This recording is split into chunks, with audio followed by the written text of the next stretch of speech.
Now I will explain what is the past perfect. Past perfect in the grammar we have here, that is lesson 3. And first of all, of course, you're gonna listen in order to complete the sentences with the listening.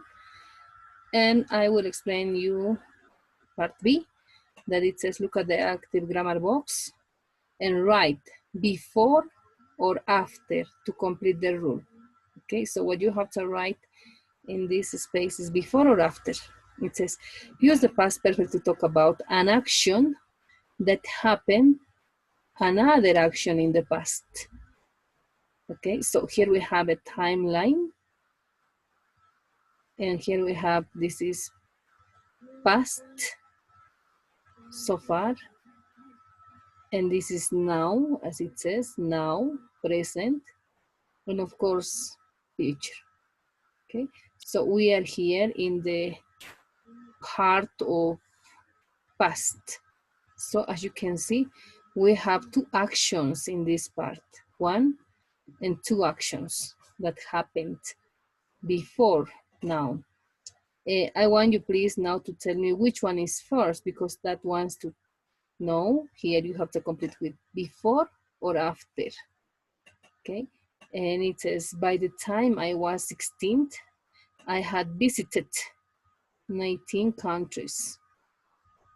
Okay, so here we are organizing the past perfect with had plus past participle. Now I will share another screen. Here I have, yeah, here I want you also to explain and give more examples in order you to understand what is the past perfect. I have here the structure, of course, as we saw before. It says had plus past participle.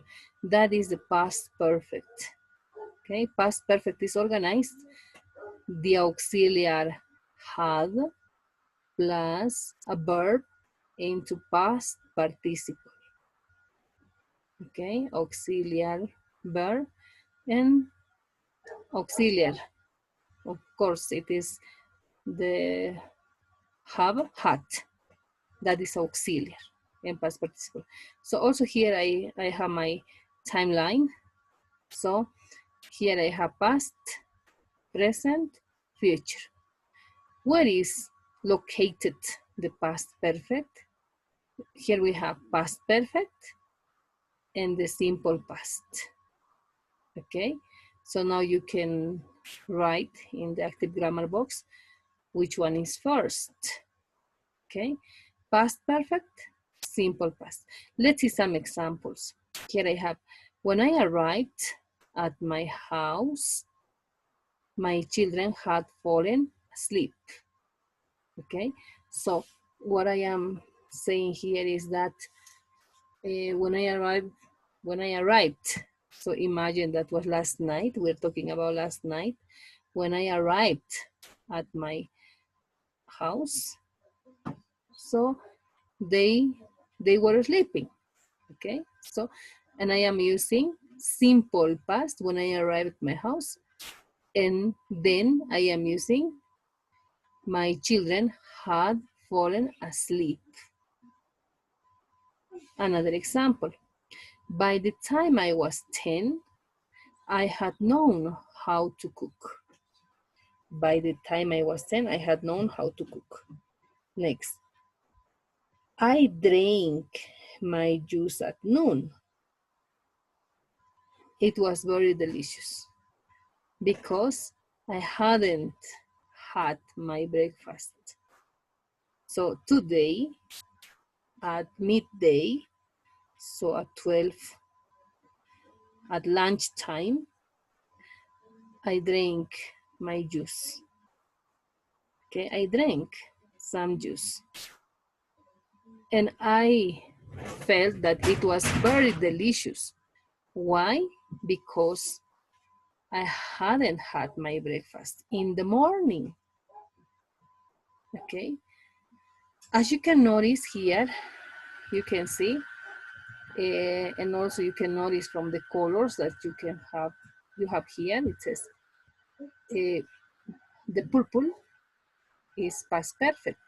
Had fallen, had known, had, hadn't had, negative. And the red one, so it represents two simple past action. Okay, now as you can notice, I have here present perfect happens before simple past. Present perfect, simple past. So that means when I arrived at my house, my children had fallen asleep. So which action happened first? This was first. This action was first. And this was second. The same by the time I was 10. So I was 10. Yeah? What happened first? I had known to cook. That means, so present perfect happens before simple past. The same here, okay? I drank my juice at noon. It was very delicious because I hadn't had breakfast. You know, breakfast is at 7 o'clock. So I had my breakfast at noon. So that is. And finally, I have here, when I was in the minivan, that all the time happens this to many of us, don't you? When I was in the minivan, I realized I had forgotten my wallet. At that moment, you say, "Oh no, my wallet! Where is it?" So you don't have your passage, and you have to went out at that moment. Yeah, that is when I was in the minivan. I realized I had forgotten my wallet. Which action happened first? Had forgotten your wallet. And in the minivan, you realized it wasn't there and you had forgotten it. Okay, that is past perfect. Past perfect. How is organized? Auxiliary plus past participle. And we use past perfect before a simple past. Okay, yeah, that is past perfect. Now, here you have to fill in the book. You have to fill in. I already told you which one is it, before or after. Do it, please. And then we're going to continue practicing with the other grammar part that it's here. Okay, practice 5 and practice 6. Do it, please.